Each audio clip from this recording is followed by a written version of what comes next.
So in this video, I'm going to talk about this cool new thing called gamification, which is becoming a really hot way to change behavior, help people learn things, even create new ideas. It can do a lot of different things by harnessing motivation in a digital medium. So I want to talk a little bit about, traditional goal attainment. So let's imagine someone has the goal of exercising more. It's a pretty common one.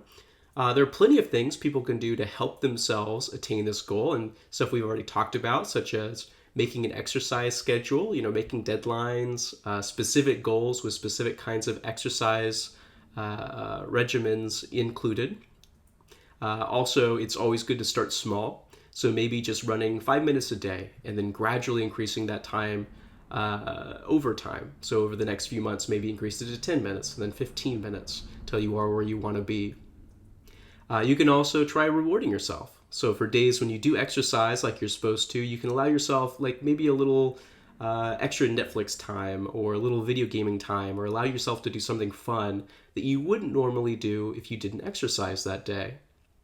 You can also enlist friends to help you out. You could exercise together or try to compete with someone else in how many steps you do per day. And of course, you can hire a personal trainer, which could help educate yourself on how to exercise properly and also keep you motivated.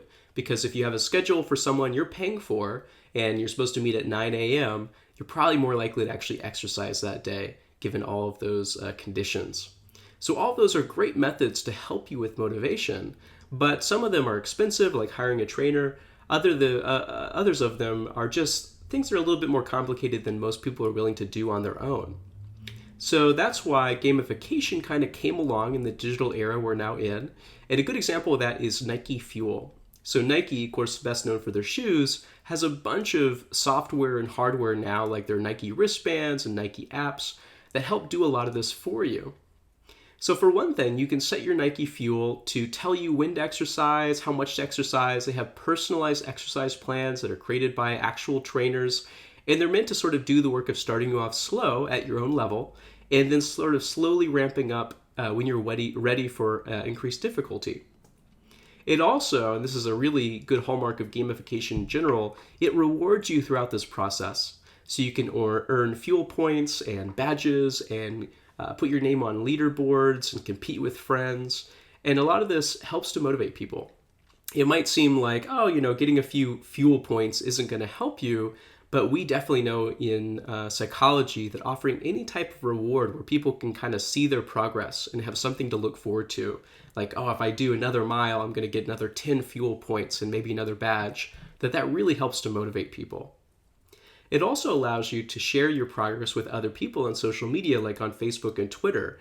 And this allows you to set up competitions with your friends. It also allows you to do collaborative goals with your friends. So like if you and 5 other people can collectively run 20 miles in a week, you'll get special badges for that. And they even offer automated trainer support. Of course, this isn't as good as having your own personalized trainer, but it comes at no extra cost. And the trainer basically is some software that can see what you're currently doing and offer suggestions, tips, motivation, all that sort of stuff to help keep you going. So what's great about this is it does a lot of the work that people often don't do on themselves, such as trying to keep themselves motivated, giving themselves specific deadlines and tasks to complete, slowly ramping up difficulty, doing it with friends. And it sort of harnesses a lot of psychological tools that just sort of come with the program or right there in your pocket, so you don't even have to think about it. So gamification is this whole growing industry. It's something IO psychologists are paying a lot of attention to, where they're sort of using the tools that are normally found in video games to help motivate new behavior. And a lot of research has now shown that these tools are really engaging and really do work. They use a lot of the same game mechanics that video games do, such as points, earning badges, leveling up. So when you first start out on certain things, you might be, sort of a novice or a noob. And then as you level up, you can become an expert, advanced, all sorts of things. And you can kind of sort of brag about it and maybe even be on leaderboards competing with your friends. And what also makes these tools more fun often is that they're highly interactive. They're tuned to you. And so you interact with these apps and tools on a day-to-day basis. And that sort of one-on-one interactivity really drives motivation and sort of interest in using the apps. They're also usually pretty entertaining, at least the ones that are well designed. So they have pleasing graphs and sounds, and when you level up, maybe there's this big explosion of confetti. And all these things are sort of meant to drive your dopamine systems or your reward systems. So you get excited about earning that next badge. And since they utilize social media, they're already online, they can really help people be cooperative or competitive with their friends. So some people, those who are maybe a bit more competitive naturally, might like to get in competition with people they know. So they might feel extra proud of themselves when they're able to beat someone they know. Whereas other people who maybe aren't so competitive like to build collaborative relationships with their friends. And so they really like the experience of doing something with their friends rather than just doing it on their own. And either way, this just adds to extra motivation. It also, this is sort of a neat new thing that's happening in gamification, is that if you have a really hard problem to solve, let's say that you're trying to discover, and we'll talk about this a little later on, but you're trying to discover new planets. So they've been doing this out of some universities where they collect literally hundreds of thousands of pictures of telescopic pictures of space. And they use certain sort of tricks to figure out if there's a planet there, such as if a star is dimmer than it usually is, maybe there's a planet in front of it. So this kind of task usually is extremely time consuming. But if you have 1,000 people who are doing this maybe as part of a game where the more planets you can spot, the more points you can get, then suddenly you can sort of use the collective wisdom of the crowd and have this task that would normally take a researcher maybe a year or more to sift through all this data. Maybe you could take a few weeks with the help of thousands of people. So these are some really new advances in sort of utilizing the raw energy and workforce of a lot of people at once. So it's pretty exciting stuff. Now, there's a lot of benefits to using gamification, even compared to the best goal attainment strategies that don't use gamification. One thing that's hard with attaining goals in general is that ones that are worth attaining tend to be complicated. So for example, exercising might seem simple enough, but it requires you to do a lot, learn new cardiovascular techniques, learn weightlifting techniques, and to be really consistent with it and do it over time. Or especially if you're learning like a new computer program, that can be really complicated. It can be almost like learning another language. So goals in general tend to be complex things that are hard to tackle all at once. Also, most goals take a long time to complete. Some goals, such as learning a new instrument, might take years to fully master, and often people can kind of feel lost in between when they're spending many, many months doing something and maybe not seeing a lot of progress. Also, goals tend to involve sort of steep learning curves where at the very beginning, things seem really complex and difficult. So like, for example, when learning an instrument, it can be hard, let's say when learning how to play the guitar, to even sort of put your fingers in the right place and be able to strum a simple chord. And it can take a long time to learn that first chord and get really good at it. And then, of course, it tends to be that as you go on, things get easier and easier, but especially at the beginning, it's really difficult. And often goals have very far off rewards. So if you're learning a new instrument, it might take you years to be able to play the song that you wanted to play on that instrument from day one. And that can be really frustrating. So for example, when it comes to like learning new tools and skills, such as learning new software, learning new instruments, or developing new ideas, let's say coming up with a new product, all these problems ensue. It's really complicated, it takes a long time, it's really difficult at the beginning, and usually the rewards are sometimes even years off. So gamification can help with all this. Gamification usually helps by breaking down big goals into small, more manageable chunks. So I've been experimenting with this piano gamification tool called Maestro, and I really like it. I went in not knowing anything about the piano, and it starts off really simple, just being able to play a few notes. And then very slowly it sort of ramps up the difficulty, but all the time kind of rewarding you for your progress. So it's all there in terms of breaking it down to small chunks and ramping it up just slow enough so that you're ready for the next step when it comes along. It also tends to break down goal exercises into small bite-sized chunks. So a lot of exercises in these types of tools are no more than 10 minutes. So it sort of takes out that excuse of, I don't have enough time, or I want to do something else, because you think, this is a 5-minute activity. I can do this. And then when you're done with that, maybe you'll do the next 5-minute or 10-minute activity and keep going.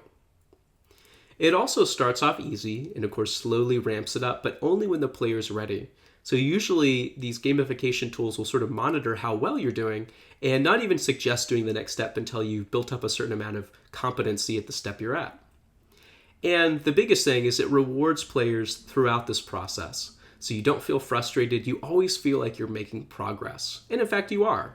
Basically what it's doing is it's letting you know very specifically the kind of progress you would be making without the gamification. But with those reminders, it adds that extra motivating factor. You think, wow, I couldn't maybe play this piano song a few days ago and now I can. Or look at that, I've mastered 5 of these little lessons. I'm making progress. So like a great example, and I really like this one, I have some people I know who have kids that are doing this right now, is this thing called Classcraft. And basically it's like an online role-playing game, but one that you do in the classroom. So in this case, what students start off doing is creating their own character. And this is sort of a fun activity in itself where you get to pick the way you look, what your strong suits are. So you can see this person's a mage. And then you go on individual quests that have to do with class content. So you can go on math quests and history quests and all that kind of stuff. And these are basically small activities that teach you a lesson and that help you utilize that lesson, usually while doing something kind of exciting or fun. So in one lesson I've seen a kid do is they'll do math problems, and for every math problem they solve, it does some damage to an enemy that they're fighting. And then when they win, they'll collect experience points and gold and basically be able to level up their character to face new challenges. And so this sort of same thing is utilized where they start off with really simple problems, sort of figure out where the kid is at. And then when the kid really masters that type of activity, then they'll go on to the next one that's a little bit more difficult. And what's cool too is you can team up with your friends, you can form guilds, you can go on raids, which are sort of long adventures that involve a lot of different kids who are all working together, maybe even with their teacher as the grandmaster of the guild. And so it just adds this quality of fun and adventure to what might be kind of a boring process otherwise. Another really cool one that I think is a really innovative idea that's actually being done by the UK Department of Work and Pensions is this thing called Idea Street, where people who work for the Department of Work and Pensions and also just regular people in the United Kingdom can offer up ideas for public works projects. So for example, maybe a traffic light isn't working correctly and so there's more car crashes, or maybe they think a neighborhood could really be improved by adding a park. So people will submit ideas that they think could improve their neighborhood. Now, one kind of neat thing that they can do with this is they can also look at other people's ideas. And if someone thinks that someone else's idea is a good one, they can become a shareholder in that idea. Basically, they can back it up with their own support. Now, if an idea gets enough shareholders, it's actually reviewed by the department. Basically, it's a way of vetting a lot of ideas at once, and hopefully the best ones will rise to the surface. And this has only been going on for a few years now, but over the first 4 years of its implementation, it generated 500 new projects that wouldn't have been done otherwise. And they think, at least their best estimates are, that this has actually saved the UK millions of dollars and provided a lot of benefits to people in different communities. So it's one of those things where you're, again, harnessing the wisdom of the crowd to figure out the best ideas and sort of allow those ideas to kind of rise above the rest. So gamification can obviously be used for a lot of things. Like we mentioned with Nike Fuel, it can be used to change behaviors, maybe make people exercise more. It can teach people new information and skills, like in Classcraft, and it can even drive innovation or create new ideas, such as an Idea Street. And these are really the 3 key areas in which there's been the most work done on gamification. So gamification does harness a lot of different rewards, but there's sort of 3 main categories of rewards that gamification can offer. A big one is called self-esteem enhancement. And basically, it's recognition that you're making progress or that you're doing something you wouldn't be able to do before, such as attaining a goal. And this is really the main driving motivator of gamification, where you can earn points and badges and sort of recognize, hey, I'm doing something I wouldn't have been able to do before. So this basically helps people recognize that they're gaining mastery and improving their concept of what they're capable of doing, which is a very rewarding feeling. You can also gain something called social capital, which is basically being recognized or having your progress recognized by others. So like I said before, this tends to be a very social media heavy type of program where people can compete with others, collaborate with others, or just sort of post their progress on social media, such as on leaderboards. And that feeling that other people are seeing your progress can be, again, very rewarding for people. So being part of a winning team can be part of this. So collaborating with friends in which, you can, in classcraft, for example, beat the big baddie by teaming up with classmates and solving math problems. That can be a really rewarding experience. Or you can compete with class members at the same time and kind of go, oh yeah, bragging rights, I got the most problems right in this quest. And another big one that's kind of maybe more difficult to quantify, but is very important, is that gamified solutions tend to be fun. They tend to have engaging graphics and videos and sounds. They tend to have maybe interesting storylines, or at least the best ones do. And often they provide story-driven adventures, like in Classcraft, where you're the hero and you're fighting bad guys and you're changing the world by learning this new skill. And hopefully they also incorporate maybe surprising events that can happen. So maybe every few levels you get to really beef up your character or get a new weapon type, or with Nike Fuel, maybe you get a badge that you didn't even expect to get. And it's sort of secret limited edition kind of badge that you can really be proud of and post on your wall. And gamification also utilizes good old-fashioned intrinsic motivators as well, which, as we've talked about, are things that motivate you to do a task just because you enjoy doing the task itself. So for one, gamification tends to offer players a lot of autonomy or control over their own experience. So players tend to be able to choose exactly what kind of activities they want to engage in. They tend to be able to go at their own pace. And so this kind of control helps to keep people motivated because they think, well, this is my own personalized experience. I'm really in control here. A big one, of course, is mastery. A big part of learning any new skill, what's fun about it, is knowing that you're making progress, that you're getting better at something. And so gamification helps this by frequently recognizing your progress and showing it to you in badges and points and whatnot. And some gamification tools also help players have some more meaning in their life or some more purpose in their life. Sometimes you can feel like you're contributing towards something larger, even if it's just helping your class defeat, a certain level. Or some games actually have very altruistic goals that actually help others and maybe drive new ideas and help one better oneself. So one example of that I think was kind of a cool one, this is started by an energy company, and they're calling this app O-Power. This basically, the tool helps customers to use less energy, which of course energy companies tend to want. But one thing it does to help people with that is not just sort of, reward them, but it gives them frequent and specific reminders. So for example, if someone's using their air conditioner a lot, it'll maybe send them a little text if they sign up for that. It'll say, hey, you're using a lot more energy than you used to, and if you cut down your energy level today, we'll give you extra points than we usually would.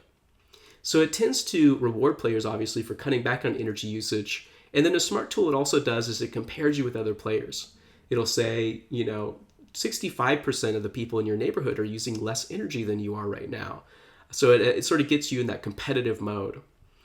And if players especially hold off on using energy during peak times, like during hot afternoons, then they can actually get extra rewards, such as getting coupons to lower their energy bill.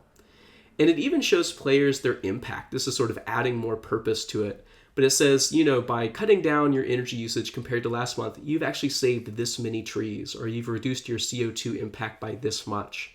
And this really helps to add more purpose and meaning to people who care. Most people do, about their contributions to the environment. So one of the first ways in which gamification kind of came about, and this is a long time ago, probably back in the 1970s, was when kids were first starting to learning computer typing. So typically, and you see a lot of classes still do this to this day, you'll have a typing class for elementary school students where for 30 minutes a day, they'll just type sentences. And it's a pretty boring task. Kids tend to be graded on their typing speed and their error rate. Now, one thing that is hard for these kids and for the teachers is that it's pretty boring to just type sentences one after another, especially if it's nothing you really care about. And it's an important skill to have, but perhaps there's a better way. Also, some kids struggle because of the steep learning curve at the beginning. It can be hard to type without seeing the keys. And especially at the beginning, people might struggle to even type a few words out in any length of time. And so a lot of kids are sort of left behind at the beginning, and then when the rest of the class is sort of going on to intermediate or advanced levels, they're still stuck at beginning levels. So gamification kind of came along to make this better. This is one of the first ways in which it did it. And one that I remember as a child, and I loved to do this as a kid, was Mario Teaches Typing. It's one of the first gamified solutions that taught an actual skill and incorporated all the things we know about gamification today, such as leveling up, getting rewards, having badges and diplomas, and allowing you to even compete with your neighbor typers or your classmates. And one thing it also offered was individualized learning experiences so that you only went on to the next level when you were ready for it. So if you were a little behind the class, no big deal. It would help you catch up. So this type of solution has been, of course, spread to many different learning tasks. So for example, I discussed Piano Maestro. This is one I've personally tried out, and it's really fun. It teaches you little simple things on the piano, and actually I'm already up to the intermediate level, so I can do some pretty cool stuff on piano that I definitely wasn't able to do before. And the whole time it rewards you for your progress. Tinker was one I've heard about a little while ago that has been winning a lot of awards. It's basically a way to help kids learn programming languages and solve engineering programs, all through games. So in order to learn how to build a circuit board, you do it virtually, and then you're rewarded by, killing enemies and leveling up your character, all this sort of stuff. And Khan Academy is one of the biggest gamified solutions out there. We'll talk more about that later. But basically, it's a way that offers gamified solutions to all sorts of educational fields, such as learning science and mathematics and history. And it's being used at many high schools and elementary schools around the country and even around the world. So this stuff is already being used by literally millions of kids and millions of adults. And it's actually becoming the preferred way of learning. So it might be that in the future, we don't have traditional sort of classroom, lecture and test setups, but maybe most people will actually sort of go to school and then jump right into a game in which they're learning and being rewarded for what they're learning in real time. So some of the benefits of gamification we've gone over, just to sort of summarize, is of course they increase motivation and engagement. So they increase motivation through intrinsic motivators, such as allowing people to have control over their gamified experience, so having higher autonomy, recognizing their progress, increasing mastery, and sometimes even increasing their meaning or purpose in the world. Also, it frequently recognizes your progress so that you recognize, okay, I'm gaining in this skill, or I'm learning this new task, or I'm driving innovation in this way. So it helps to keep people engaged. And it also increases social engagement through competition and collaboration with teammates or friends through social media. And then, like we said, it breaks large goals and skills down to smaller, more manageable chunks, and then goes at the pace of the learner. So in all these ways, gamification tends to drive motivation and engagement through a lot of these different means that psychologists have known about for a long time can help, but it does it in a much simpler way that doesn't require a lot of effort on the part of the individual. And there's definitely benefits to having this be a digital medium as well. For one thing, it's scalable. So as soon as you write some code or make a game, pretty much anyone can use it, and it doesn't cost you any extra.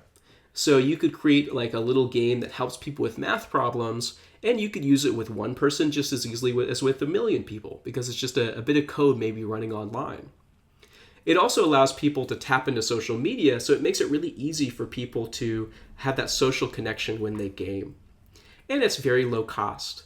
It's one of those things where if you create an in real life experience, and some classrooms do this, and I think this is great. So for example, let's say that you're in a history class and your teacher comes in and they're dressed like, some colonial general, and they have people wear costumes and reenact, some historical event. That's a super fun and engaging experience. But it obviously takes a lot of time, it costs a lot of money, and you can only do that with so many people at a time. But if you create a similar experience online, millions of people can partake, and it doesn't cost you any extra. And also you can get constant feedback by how motivating or interesting these tools are and constantly improve your experience. So a good example of all this, coming back to Khan Academy, this is one of the biggest gamified solutions. It's currently used by over 20 million students in over 50 countries. So talk about scalable. And it offers thousands of courses in 36 different languages. So it's one of those things where you can create this online tool and it's pretty much limitless how many people can use it. One thing that's kind of amazing is that all of this is offered for free for anyone who wants to use it. It's so cheap and scalable that it's run on donations alone. Primarily, it's being run right now on donations from the Bill and Melinda Gates Foundation, but it's already becoming fungible just by small donations from people who use it, who want to donate. And the entire program consists of a staff of only about 80 people. So it's hard to imagine, 50 years ago or even maybe 20 years ago that you could serve 20 million people with a company that's only staffed by 80 people. But that kind of thing is possible with a digital gamified solution. Now, one thing gamified solutions, of course, are really great at is for learning and changing behavior. So let's imagine we're trying to do something like that, like trying to create, maybe an exercise program like Nike Fuel. Well, the first step we'd want to do if we're going to create our own gamified solution is to form goals that are called SMART, or specific, measurable, achievable, realistic, and timely.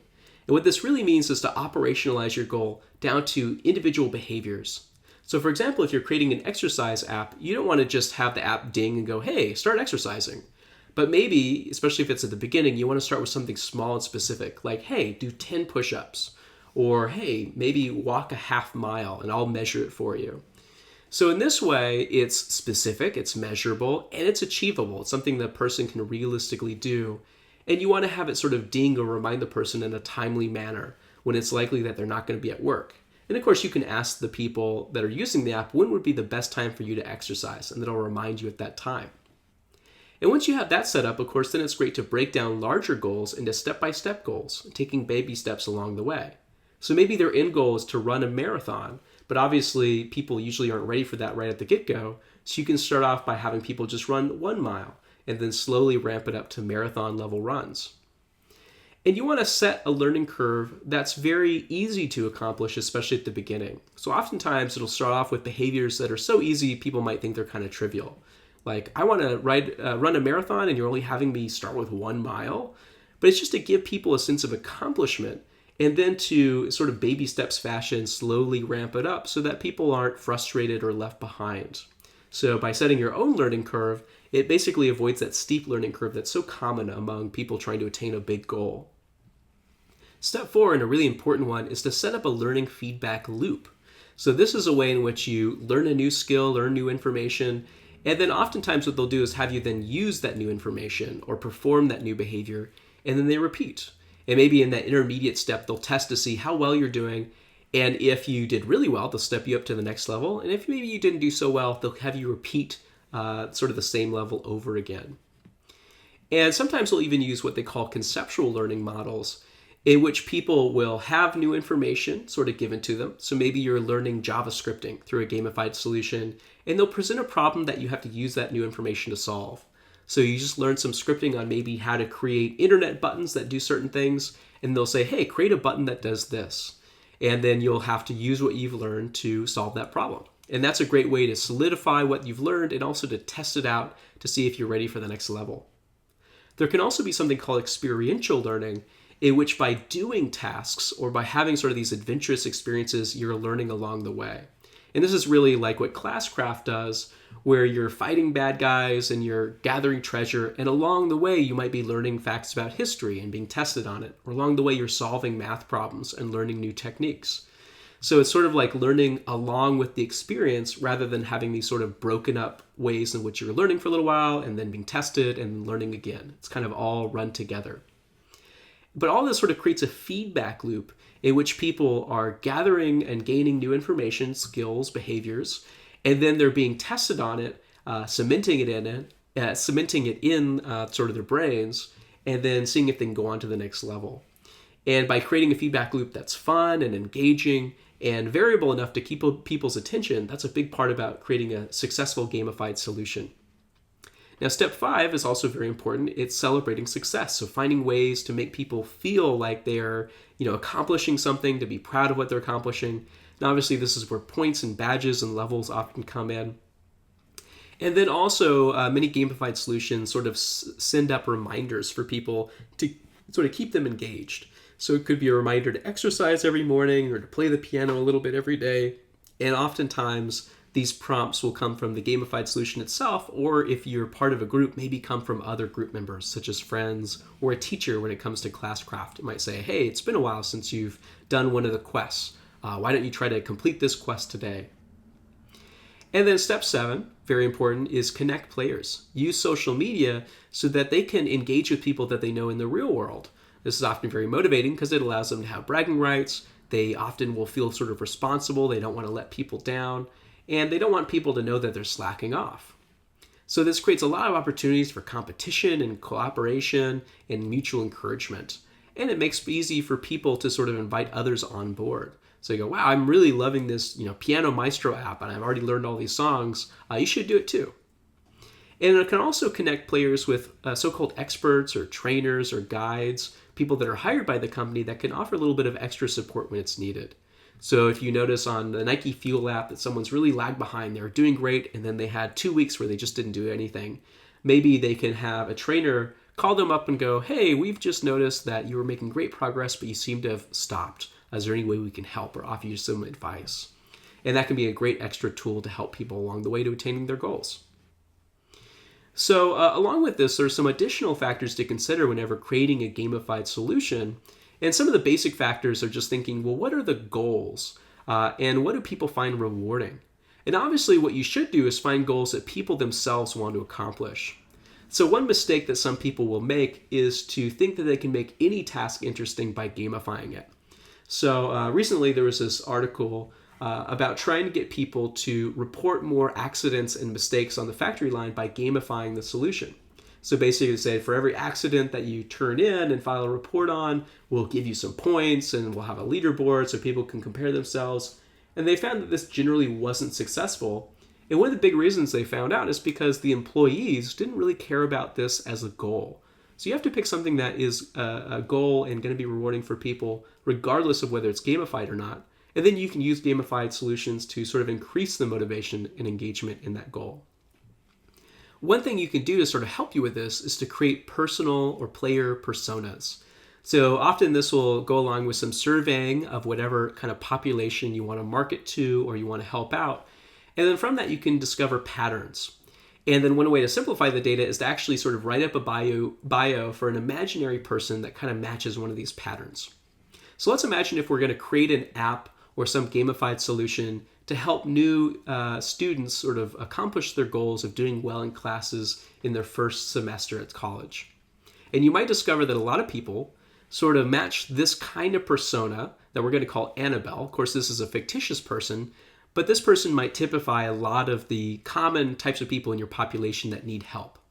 So it says here, Annabelle is returning to school in her mid-20s, and she has a full-time job and finds it hard to stay motivated and engaged in classes. So you can think, how can we create a gamified solution that's good for Annabelle or for people like her?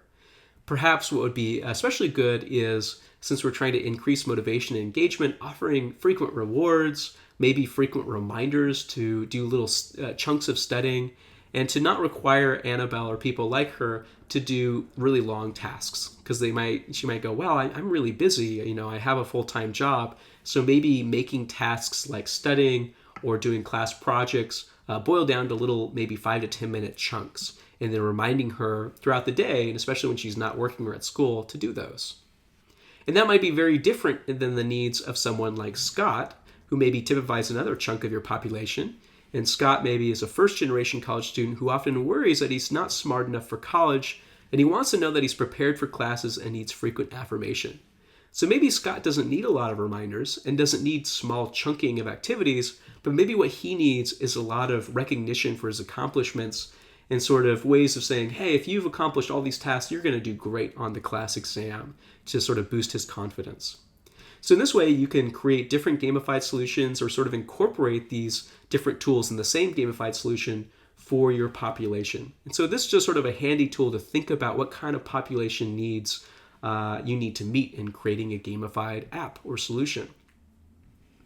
And there's a lot of different factors, I'm just going to get into a few, that people need to consider when creating gamified solutions if they want them to be successful.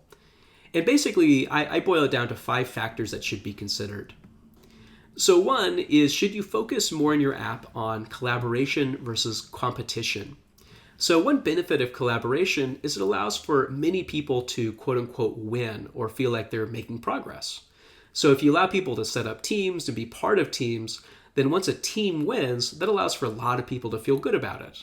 Otherwise, if it's purely competitive and maybe only one person in a class or one person in a group can win, it can make a lot of other people feel defeated and demoralized. It also, collaboration tends to build camaraderie between players, makes people feel like they're part of a team, that they're making good social contacts and bonds. and this can increase motivation. This would also be great if you're creating a gamified solution that one of the goals maybe is to create a feeling of camaraderie between players, such as between coworkers or student teams. Now, one of the benefits of competition, on the other hand, is if you want really sort of the best people and ideas to sort of rise to the top, then maybe competition is key. So maybe you're using an app like Idea Street where you don't want every idea to sort of be a winner. You really want the best ideas to sort of rise to the top. And so maybe you could incorporate a little bit of both, like Idea Street is, where you can have competition but make it between teams of people. So that, yes, there's one winner at the end of the day, but maybe that winner has multiple teams of or multiple people associated with it. And maybe even you could offer some kind of rewards for the quote-unquote losers or the people who don't make it all the way to the end, so they can still recognize their progress and achievement. But either way, you have to sort of make these decisions before creating a gamified solution about what would be best for your goal attainment strategy. Another one is, do you want to rely more on intrinsic or extrinsic motivators?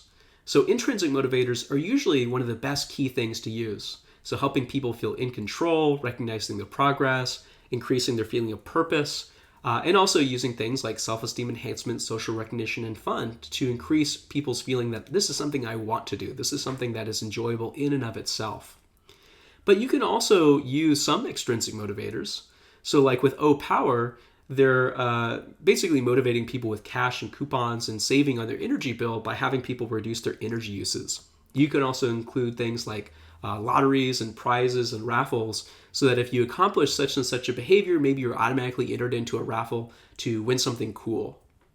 Now, one thing to remember though is once you use extrinsic motivators, such as cash, coupons, and prizes, it's often hard to return back to intrinsic ones and keep those motivated.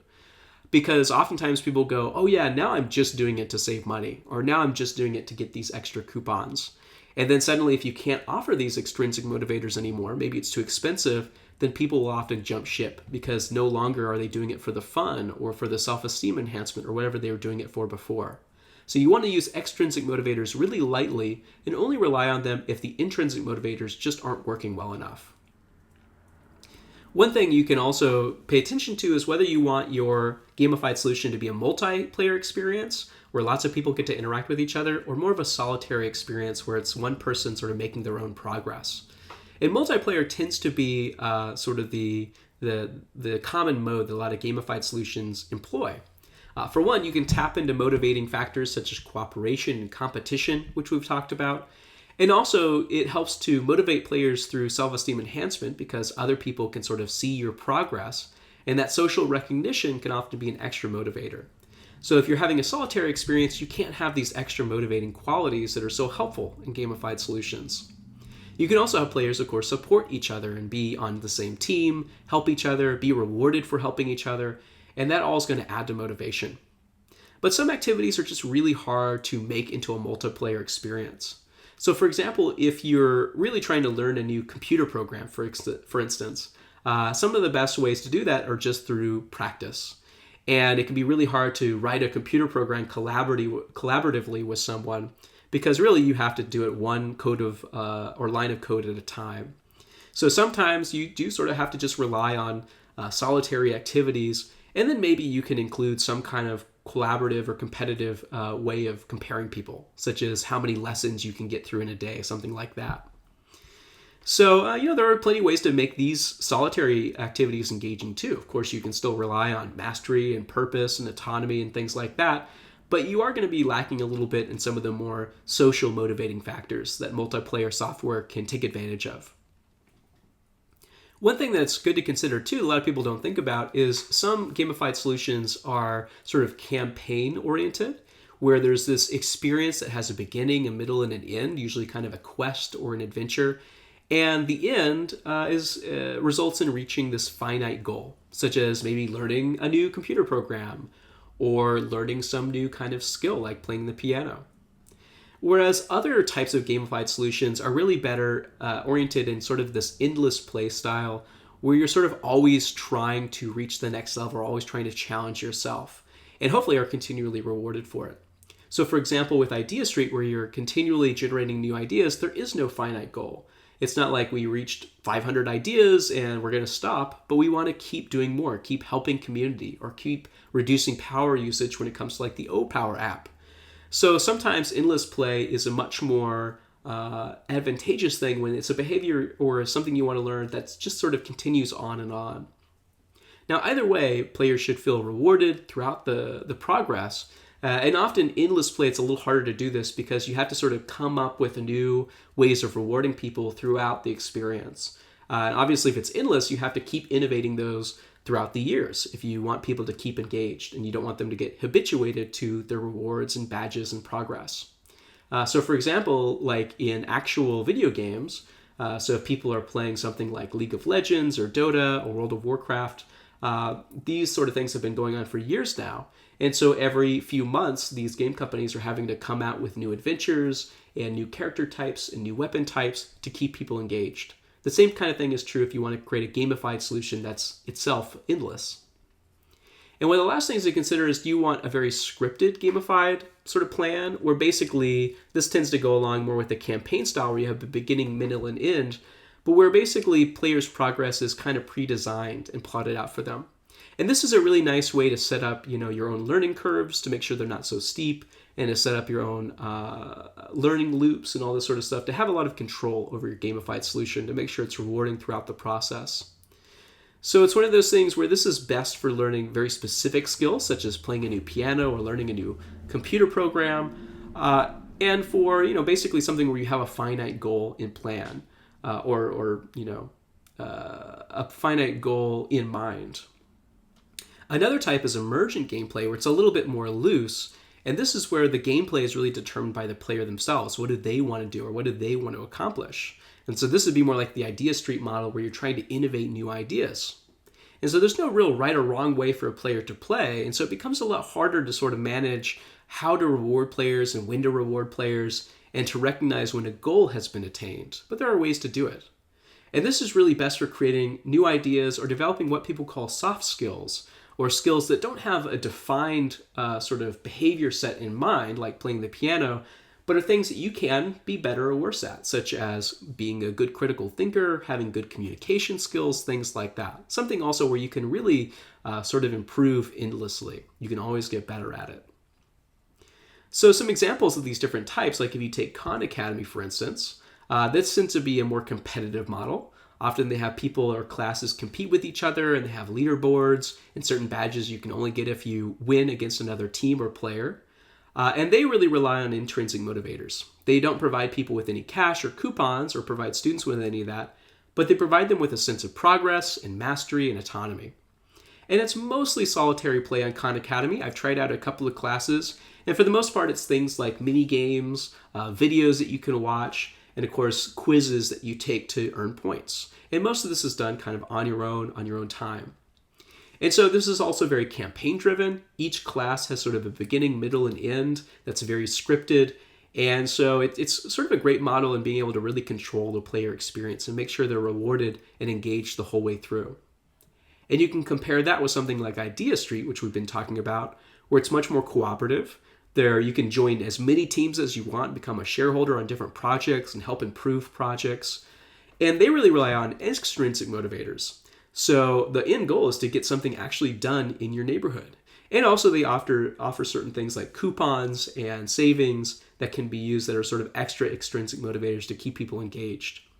And this is a very multiplayer sort of endless and emergent play type of gamified solution, where many people are cooperating, creating new ideas, and there's no real end goal in mind. Basically, whatever the goals that are being attained are those chosen by the players themselves. It sort of emerges as the players engage with the gamified solution. So two very different ways of creating gamified solutions there, and both work great, but they're also working to do very different goals. One is really to help people learn new tasks and behaviors, and the other is to generate new ideas or innovation. And just some additional factors to consider, I'll go over quickly, is you want to set up a fun game space. So having pleasing graphics and audio and sound, and having a visual style that really matches the audience and their goals. So for example, if you look at the Nike Plus or Nike Fuel app, it's very active and dynamic. It makes you want to move. It sort of has lots of pictures of I put in hot bods, or basically, what we might call positive exemplars, or people who are really fit to kind of motivate you. Whereas if people are using O-Power, it's much more clean and professional looking. So it helps people really sort of quantify or feel like they have sort of a quantified view of their energy usage. So there's lots of graphs and data and not a lot of sort of active dynamic colors. So both of these are great gamified solutions, but they're really, again, aimed at different audiences and for different goals. And so their visual styles should match that. Also, you want to make sure, these are some common pitfalls in creating gamified solutions, that you're not unfocused in what you want players to accomplish. So if your whole idea is to have people exercise more, but you're not offering really specific goals and deadlines and activities, then people are often going to get confused about what the point of this is, or they might get stymied in their progress. And also, if the game goals don't align with the player goals, then gamification isn't going to add to motivation. So gamification really tends to increase intrinsic motivation the most, and if this is a task that people just aren't even interested in, such as reporting more accidents at their company, then it really isn't going to help to add badges and leaderboards and rewards, because that's the kind of stuff really taps into people's own intrinsic motivation. Also, if you have a game design that's really confusing, maybe it jumps around a lot between emergent gameplay and more scripted gameplay, and people aren't quite sure how to make progress, that can be very frustrated. Or having sort of an unbalanced gameplay where you're using all these different designs without any really clear reason. And so if they're trying to learn a specific skill, but they're sort of just left adrift in trying to figure out their own way of doing it, so they're using an emergent sort of unscripted gameplay style when it's really not called for, that can add to confusion and frustration. So again, you want to make sure that you're making all of these decisions in a way that makes sense for what you're trying to accomplish. And of course, you want to make sure that you aren't going to be frustrating people along the way, or boring them. So if you make your learning curve too difficult, people will often stop at the very beginning because they get frustrated. Or if you make it too easy and you don't allow people to progress quickly enough, people will think, wow, this isn't very much fun. I'm kind of bored here. So you want to also make sure that anything new people are learning is being utilized so that people realize the importance of what they're learning. And it's also a great way of testing to see if they've really learned it or can do these new skills. And of course, you want a balanced reward system. If you're rewarding people too much for every little thing they do, they get a badge, then pretty soon the badges and the points and the levels just become meaningless. So in Classcraft, if every time you do any new task you level up, then all of a sudden you'll have these players who've just started and they're already level 100 or whatever, and they kind of go, well, this is pretty meaningless, these levels. But if you make people work a little bit for it, they'll actually sort of be more appreciative and feel more motivated by these prizes and badges. And of course, the opposite could be true. If it takes way too long to feel like you've made any progress, that can be frustrating as well. So you want to have a nice balanced reward system. So now you've sort of covered everything you need to know in order for you to create your own gamified solution. And I think this is really important because going forward in whatever career you choose, it's likely that you're going to be engaged in some gamified solution or perhaps even have the opportunity to create your own. And gamification really seems to be sort of the future of learning and skill building and innovation. It's becoming really predominant in all sorts of jobs and schools and activities. There's even, I thought it was really cool, they made a gamified solution to help kids with cancer to have a better viewpoint about their health and taking medication that they need to by creating video games that allow kids to sort of battle a version of their cancer by doing things like scheduling an appointment with their doctor or taking their medication during the day. And this has been shown to help kids have a more positive attitude, to feel like they're in more control over their treatment with cancer, and to comply more with taking medication and going to doctor's appointments. So this is being used in all sorts of innovative and interesting ways. And already, thousands of schools are adopting these online programs, and many companies are doing the same. One we didn't mention, but the US government is also doing their own gamified solution, or video game actually, called America's Army, in which you get to sort of create your own character, decide which branch of the military you want to join, and actually learn about military strategies and what kind of tools they use, create your own battle plans, all to sort of get you interested in perhaps joining the military forces. And many cities and even countries are employing these types of gamified solutions to innovate new ideas. We talked about the one created in the UK. They've also have projects starting in San Francisco where people can submit their own public works projects in something very similar to the Idea Street model. And I sort of love this. Finland just started their own Citizens Initiative Act, which is very similar. But this one has people proposing their own laws. And actually, they've already had, just recently, some new laws passed that were first created or first innovated using these gamified solutions. One last one I'll talk about, because it sort of has to do with science, which is, of course, near and dear to my heart, is a gamified solution created by the University of Geneva that we talked about earlier, where they're actually having people in an already online video game called EVE Online, which is a game where people can explore space. They created this mini game where people can actually go through pictures that were captured by the University of Geneva and try to spot signs of exoplanets or planets outside of our solar system. And basically, the mini game rewards people for whether they spot planets or not. They just reward them for looking for things like, dimming spots on stars that might indicate a planet that's in front of them. And then once enough players have spotted something that looks like an exoplanet, then it goes over to the scientists to double check. So already they've run over 250,000 images through EVE Online, and they've already discovered a few dozen planets that they didn't know about before through this process. And this would have normally taken scientists years to go through these images, and now it's taking them a matter of months with the help of tens of thousands of game players who are doing this to get rewarded and just have the experience of contributing towards science. So it's pretty cool. So this gamified solution stuff, I think it's really an interesting avenue, and I think it's really going to just get more popular in the future. So that's why I wanted to talk about it for this IO class.